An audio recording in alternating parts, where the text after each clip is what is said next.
Really, the big goal is learning that. The second step we help with is becoming financially solvent.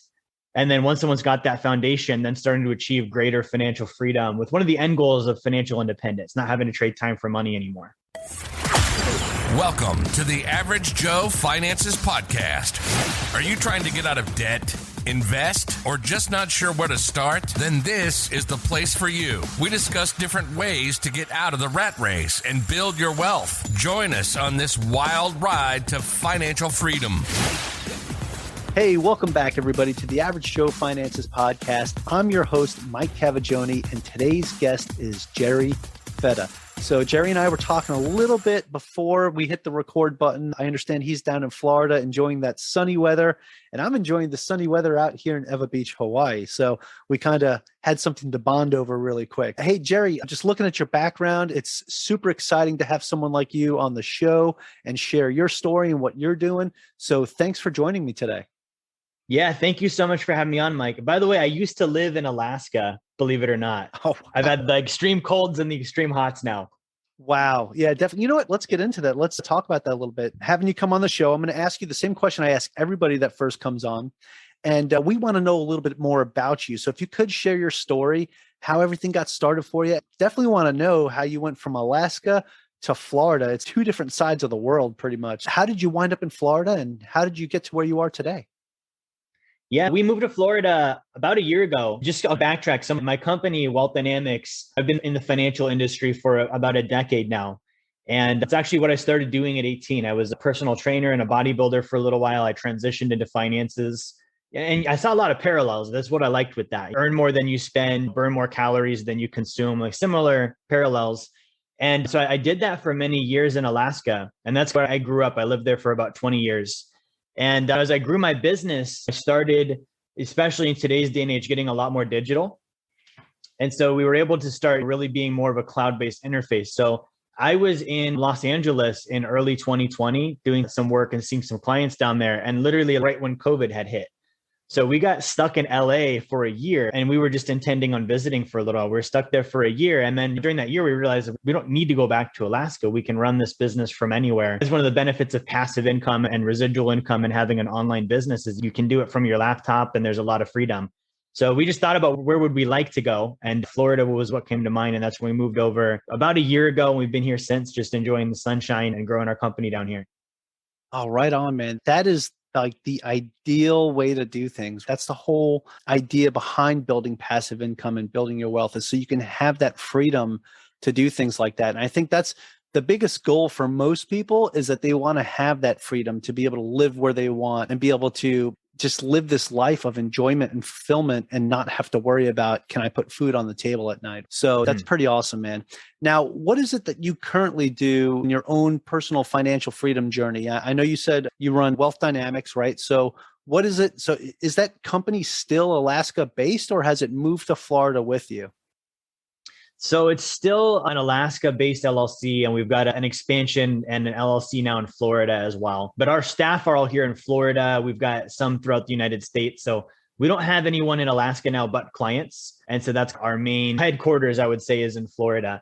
And the main thing that we do is we help families and individuals, number one, become financially educated and financially literate, but with the real truth about money. When I was a financial advisor, there's one side of finances that you learn that's on CNBC, and you're going to hear from all the financial professionals and experts. And then there's what the wealthy actually do. And so for me, that was a hard learning curve on learning it the retail way, is what I call it, mainstream, and then figuring out behind the scenes what actually happens and realizing that those aren't the same thing. So we teach clients and families that. And really the big goal is learning that. The second step we help with is becoming financially solvent. And then once someone's got that foundation, then starting to achieve greater financial freedom with one of the end goals of financial independence, not having to trade time for money anymore. I absolutely love that and respect that. That is exactly what we're trying to do here with Average Joe Finances as well, is promote financial literacy and show people that there are so many different ways for you to build your wealth and get yourself out of that rat race. So that's awesome, man. So I'd like to talk about that a little bit, because you had mentioned like you have the mainstream way, and then you have like the behind the scenes, like what's really going on. And I would say that I would argue that that's, hey, this is what the top 1% do. So how does somebody build wealth like the top 1%? So that's a great question. And there's a lot that goes into that. So again, I was a mainstream financial advisor when I first got started, and I did that for many years. I was endorsed by Dave Ramsey. We were in like 8 different states at that time. And so I was very ingrained in the retail or mainstream method of put everything in a retirement account and buy your mutual funds. And hopefully when you're 60, you've got enough there and you've paid off all your debt. And what I noticed was when I looked at certain wealthy people, they didn't have anything to do with that system. Like they weren't interested in the financial products and the mutual funds. They were doing something else. And I decided to start looking and pulling that string on, okay, well, what are these people doing? And so for me, when I started looking at, okay, what do the wealthy actually do? The best thing I was able to do is just go study their biographies. And so I started reading biographies on guys, John Rockefeller, Andrew Carnegie, JP Morgan, some of these big historical names in finances. And I started seeing a lot of commonalities. And one of those commonalities was they might have owned banks and Wall Street firms, but they didn't use those products and services themselves. They offered it to other people. They did other things entirely. And that was where I started my trail on, okay, what do I need to be doing? And what does the average person need to be doing? Yeah, that's a great point, man. It's actually, so I'm doing something myself right now. So I'm sure you know what velocity banking is, but I'm doing that right now. I basically turned my home into my own bank, and I utilize a HELOC to pay off debt, to pay down my mortgage a little earlier. And I've even used it to invest in some syndications as well. So there's this versatile use that I have with it, which has just been pretty awesome. I would have never thought to do something like this if I would have stuck with this mainstream way of thinking that, oh, I need to save up this money and then I need to invest it into some index funds and something safe so that I can retire when I'm 65. Man, 65, that's too old for me, man. I need to reach financial independence way before that. So what are some ways to do that? And that's when I started looking into all these different alternative methods of wealth building. Can we talk about that a little bit? What are some strategies that you focus on now? Because, when you said you were endorsed by Dave Ramsey back in the day, then, this is like 2 different worlds, right? Because he's all about, hey, pay off debt, stay out of debt, stay away from debt, and that's it. So it sounds like you're on the other side of the fence now where you utilize debt as a way to mitigate and use it or leverage it right to your advantage. Can you share with us like some of the strategies that you do? Yeah, for sure. So it really is. You've got the Star Wars stuff in the background. It's like going to the dark side, going from Dave over to the dark side of the Force. I love it. I love it. Exactly. So I did a lot of that stuff for many years. The strategies that I use now they almost all fly in the face of that. And it's not even intentional where it's like, hey, I'm intentionally going to do opposite of all the things I learned. It was, again, studying and seeing this is actually what the wealthy are doing. So one of the big concepts that I use is actually, ironically, using whole life insurance as a bank. But back in my Dave days, the whole life insurance was the devil. If you've ever seen Waterboy, Mama says whole life insurance. Dave says whole life insurance is the devil. It's like foosball. Exactly. So I use that regularly now. I do a lot of investing for passive income. I'm very big on private lending and seller finance. But again, so when I look at the wealthiest, some of the wealthiest out there are banks and bankers. And so I just look at how many loans do they have out there. And those are all truly passive income sources. And so I'm really big on that. I love the HELOC strategy. I also do a lot of buying gold and silver. Similarly, you can collateralize that as an asset and borrow against that too. And so I'm always looking at A, I want to earn a lot of income. B, I want to store it in real assets, real stores of value.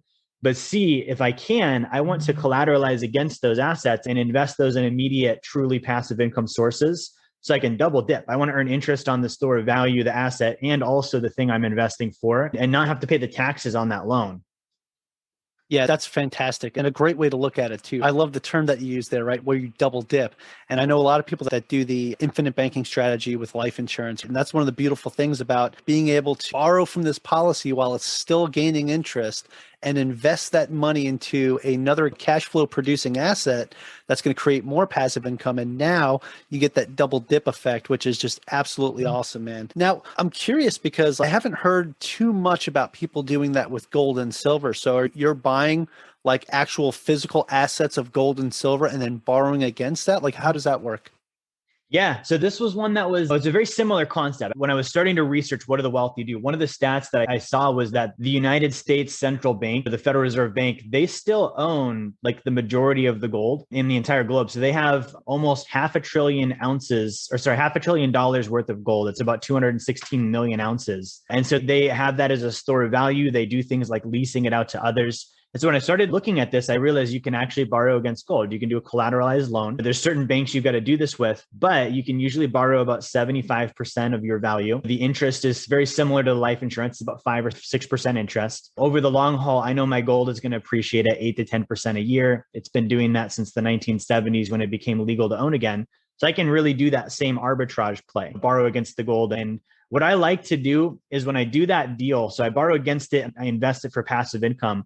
I'm usually going to save that passive income anyways, right? And I'm going to accrue it until I can do another investment. So I go ahead and I deleverage. I pay my line of credit directly like a checking account. And then it pulls that loan value down, the gold appreciates, and then I can do another deal that much faster. That's like exactly what I'm doing with the HELOC right now too, which is awesome. Yeah, same concept. So I call those tier 2 and tier 3. It's the tier 1 is the life insurance, tier 2 is the gold, and tier 3 is the HELOC. Yeah, that's awesome. So with gold, and you're saying like most of the lenders that will do it for you, they say it's around 75% of the value of the gold. But the funny thing is, like when you look at other ways, like I know M1 Finance will let you borrow against your paper assets that you have in stocks. And I think they let you go up to 80%. Oh, no, maybe it's less than that. Maybe it's 60%. So you have a 40% buffer.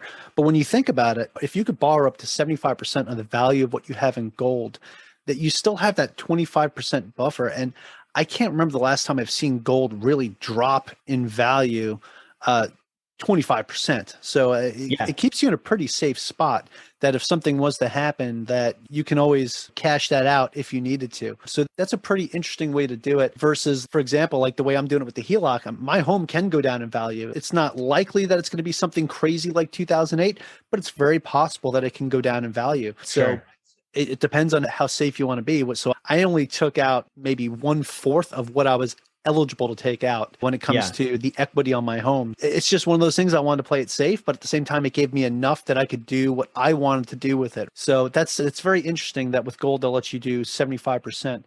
Now, you had mentioned silver as well. So is silver more of you're just buying and holding silver? Because the way I look at it, silver in the future might be, well, not be worth more than gold, but the uses for silver outweigh the uses for gold. Gold is nice. It's for jewelry. You don't see it too much in technology. Silver is used for so many things because of it's very good. It's a very good conductor of electricity, right? So you see it in a lot of phones and other electronics and things like that. Where do you see using silver as a hedge against inflation?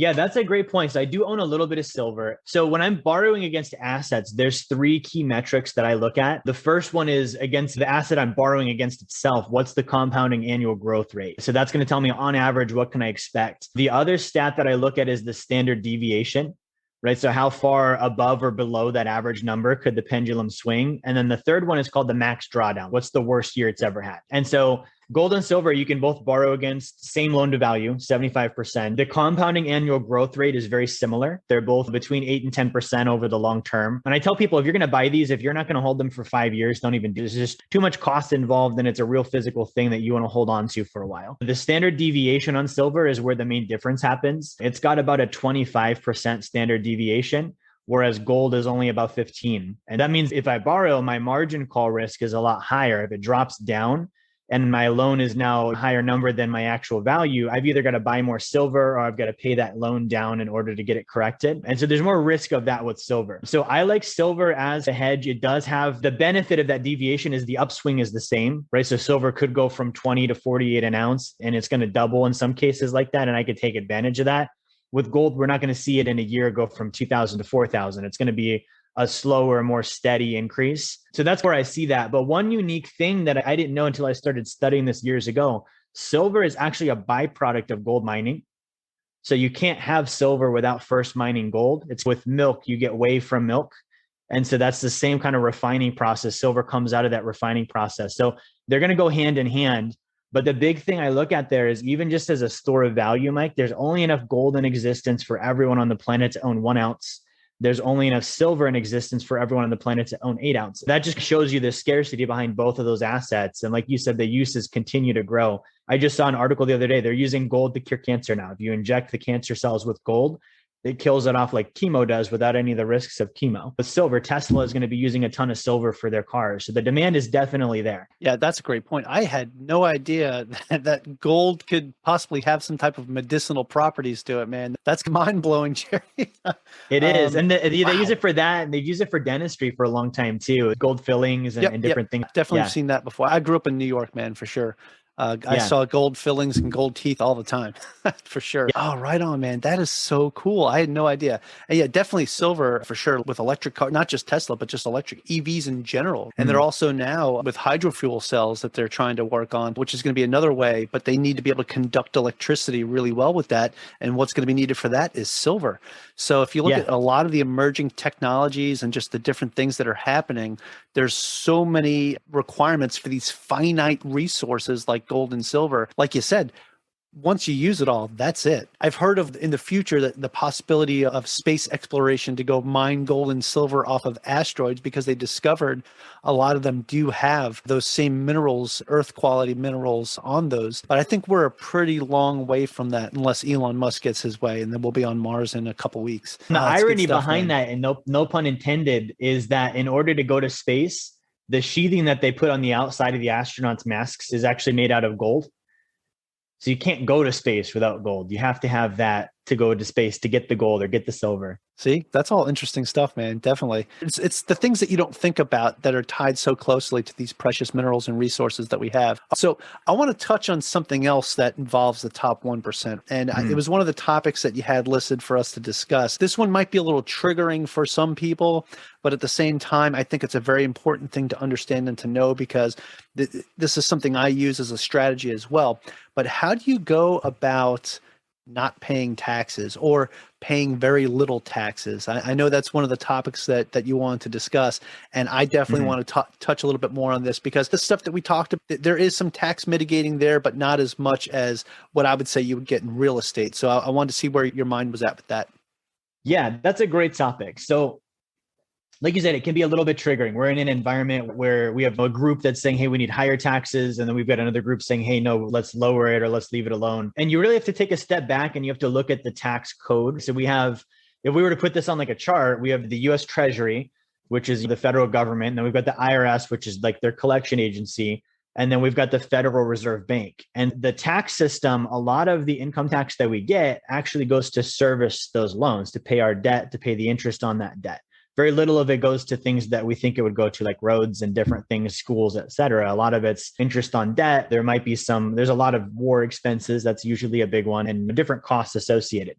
But the tax code itself is really what we have to look at. So the code, if you look at just code, not like the case notes and different things, there's, I believe, 6,000 or 7,000 pages of just straight code. And so that's the entirety of the tax code. Only about 0.50% of that has to do with the paying of income tax. There's only 50 or 60 pages that say, here's what you've got to pay, which means the rest of the code is clarifications on ways not to pay taxes, which is very interesting because we think about taxes, we're like, why would there be a code? And the majority of it is ways to not pay.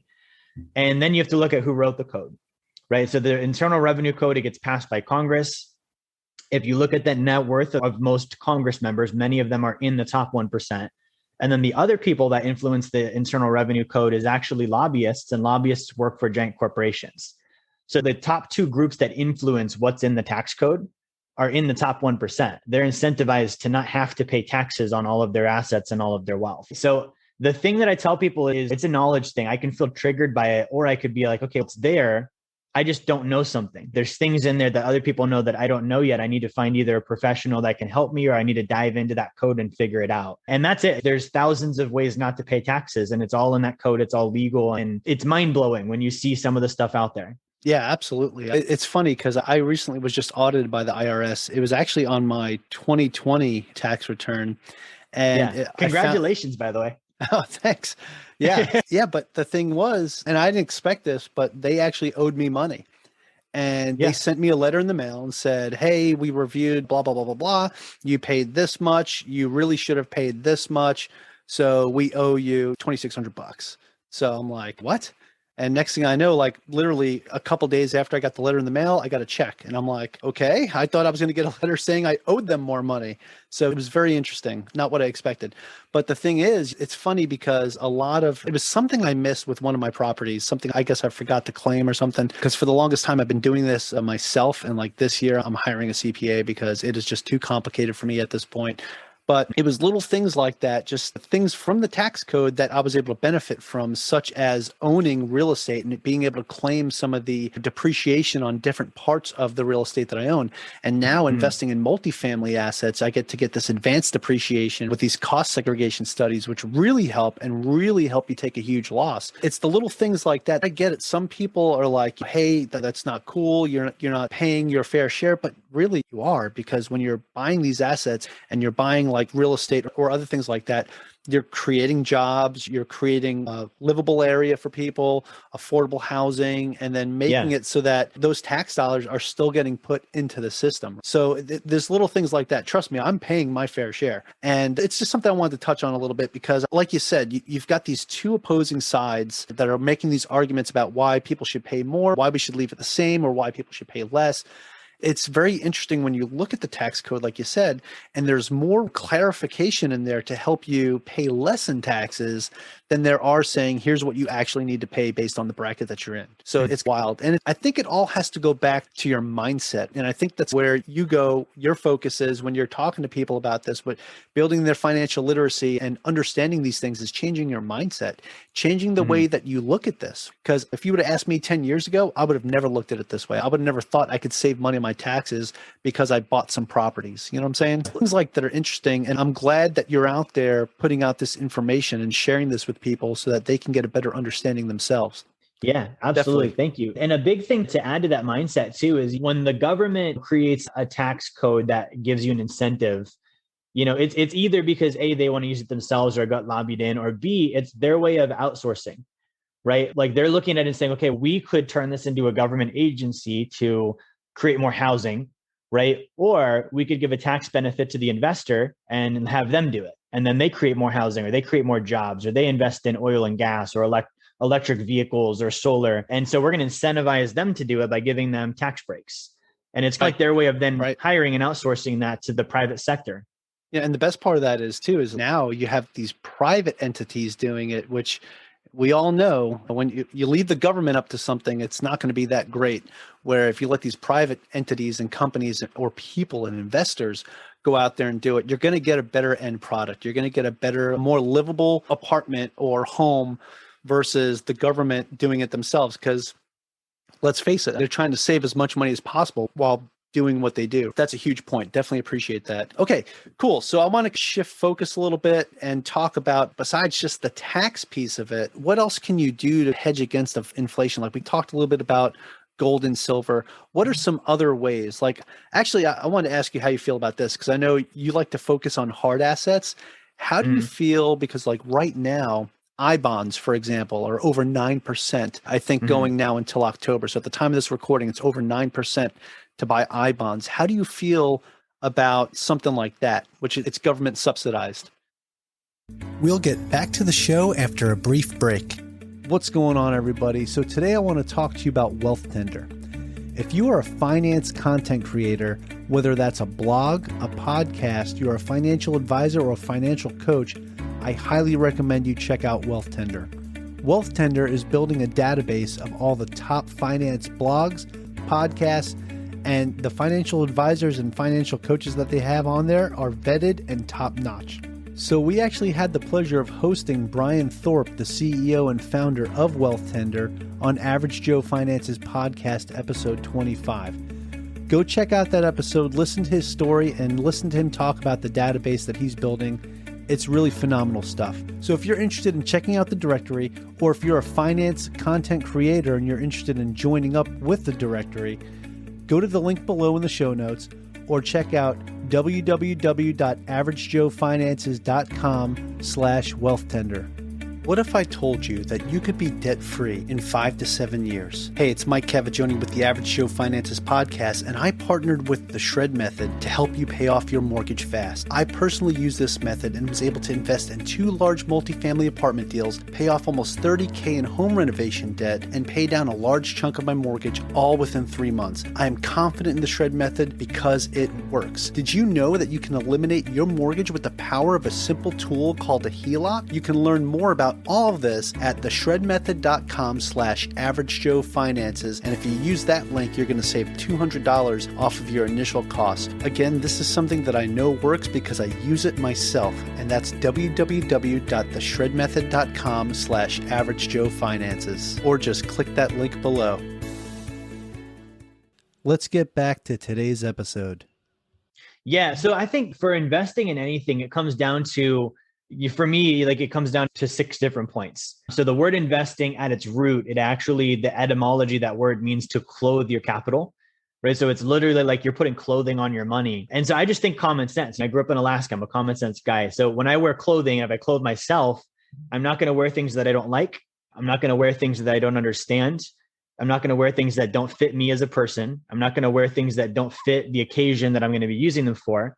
I'm not going to wear, I'm going to wear vital clothing first. And then I'm also not going to overpay for clothing. And so the same rules would apply with my investing. If I don't like an investment, if I don't understand it, if it doesn't fit me as an individual, if it doesn't fit my goals, if it's not vital, like if it's not tied to something valuable that people are going to continue to pay for, whether the economy is up or down. And then lastly is that I'm not going to overpay. And so everything I do, I run through that filter. I don't like not having control. So I don't like digital and paper assets for that reason. And so it doesn't matter how big of a yield you wave in front of me. I can't check off that first box if I like it. And then because I'm not in control of it, there's always going to be some missing level of understanding. Unless they're fully disclosing to me all of the books and all of the financials behind everything, I'm always going to be the odd man out on that kind of investment. And so I might be able to say I understand, but do I really? And so that's where something like real estate, I can dive into a P&L. A life insurance company, they disclose their profit and losses on their website every year. I can look at that. And so that's a big part for me, is those 2 boxes would have to be checked. And I don't think I could do that on a bond like that. Wow. I just want to say that analogy, right, of clothing your capital. Absolutely love that, man, especially the way you tie it in. You're not going to buy clothes. You have to buy clothes suitable for the situation. So when you were living in Alaska, you needed something that was going to keep you warm, right? Versus where you live at in Florida. Right. Yeah, exactly. So that is super awesome. Like when you tie it to something like that, and then you're not going to buy something that you're not interested in or that you don't like, because if it's not something you're going to be passionate about, it's not something you're going to care too much about, there's a lot of room for error right there. You don't want to go out to the store and mismatch clothes and then people looking at you all funny. So there's that aspect. And then also it's about dressing for the environment that you're in. So when the way you describe that, man, I absolutely love that, Jerry. That is fantastic for sure. Yeah. Thank you. Yeah, man. I'm going to use that in the future for sure. I'm just letting you know. Go for it. Somebody brings that up and be like, hey, let me tell you about what Jerry said. Okay. It'll help a lot of people. Yeah, that is super cool, man. All right, I want to kind of transition to this part of the podcast that we call the final round, okay? I'm going to ask you some hard-hitting questions, 3 hard-hitting questions, and then an opinion-based piece, and then we'll go from there, okay? Let's do it. All right, let's do it. All right, so the first question I have for you, Jerry, okay, with everything that you've had and that you've experienced from being on the traditional or the mainstream side to where you're at now with alternative investments and building wealth like the top 1%, what would you say is the biggest mistake you've ever made? The biggest mistake that I ever made was not checking where the information I got, where it came from, and if it was valid. And I say that because I was an actual financial advisor. I took actual series exams with the state government, federal government, and that's quote unquote gospel. That's the right information. But I never looked at, well, do wealthy people use this? Right? Let me see a practical example. And so I bought into that for several years and I was at the top of the top. Most people don't have those licenses and they buy into it. And so I would say, if I would have just asked that question is, okay, good. I learned this. Where is it? Where is the example of this with a wealthy person in the real world? I think I would have switched over much sooner. Wow. Yeah, that's a fantastic point. Definitely appreciate that answer. Okay. And this is going to tie into the next question I'm going to ask you. And what is something that you've learned over the years that you wish you knew when you first got started? Man, that's a great one. So one of my favorite things I've ever learned, there was a chart that was shown to me back in 2016 or 2017. It showed the savings rate by wealth class. And so it showed like the top 1%, like the next 10% spread, and then the bottom 90%. And this stuck with me as soon as I saw it. For 100 years, it went back from 1913 until 2013, I think, or 2016. The top 1% saved 40% of their gross income, 40%. And it was like clockwork. During the up economies, they're saving 40. And then the Great Depression, the 1950s, those recessions and depressions, their savings rate would drop. And you could actually see where they were in good times, stacking it away, building liquidity. And then in bad times, they were going in and they were buying everything. So that stuck with me. And when I learned that, was like, if I knew nothing else, I need to go save 40% of my income. And that was for me the linchpin of, okay, this is how you get into the top 1% of wealth. Wow, that's significant. 40%. That could be tough for a lot of people to do, but you can get there. For sure, that's a great way to stay focused and disciplined, but you can reap the rewards later on as those opportunities present themselves. So it definitely gives you more liquidity for opportunities in the future. That's for sure. It does. Yeah. Awesome. All right. So this, again, is going to tie into the next question. And so you shared something that you learned that you wish you knew when you first started, but what about, do you have any tips or tricks that you would recommend to someone that is just getting started today? So if you're just getting started today, I used to be a personal trainer. I've done bodybuilding since I was like 16. Make finances a daily habit. Like I related to when I would go to the gym, like you're not going to get in perfect shape in 3 weeks. It's got to be a daily thing. So with my clients, we have this thing called the Big 3 challenge. And so it's a triangle. You check off one point of the triangle and try and do all 3 of them every day. The first one is every day you want to learn something about money. Spend 10 minutes, go on Investopedia, watch a YouTube, and whatever it is, do something to increase your financial literacy. The second point is every day do something to earn more income. You're already working, but we're saying do an extra, like something extra to earn more income. And then third is reconcile and rate your transactions, paying attention to where the money is going. And that's something I'd say if you're just now starting, do that Big 3. If you do that every day for 90 days, it'll become a habit. Then it's just on automatic. And that behavior will take you so far. Yeah, wow, Jerry, that is a fantastic point and a great tip for somebody that is just getting started today. Do that for 90 days and it'll become a habit. It'll just become second nature and just something that you put into your routine and do every day. I like how you tie when you first started off as a bodybuilder and doing as a physical fitness instructor and things like that as a coach, right? How you're able to tie that into finances and how like these different things can go hand in hand and why it's super important that these things are, or what makes them similar is your mindset, right? It's how you look at it and how you think about it, how you treat it, and also your relationship with it, right? You can't just go into it saying, oh, I'm going to do A, B, C, and D, but I'm going to get to that later. That's like me. Yeah. Like when I say, oh, I'm going to go for a run, I'll go later this afternoon when I'm done with everything. Sometime. And then when I'm done with everything, I'm like, I'm tired right now, not really feeling like it. So it's the things like that can break you out of that habit. So you got to stay disciplined and stay focused and stay on track. So that's huge, man. Absolutely.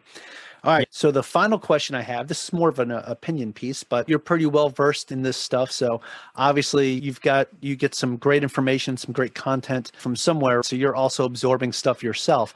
So do you have a favorite business, investing, or real estate related book or podcast or both?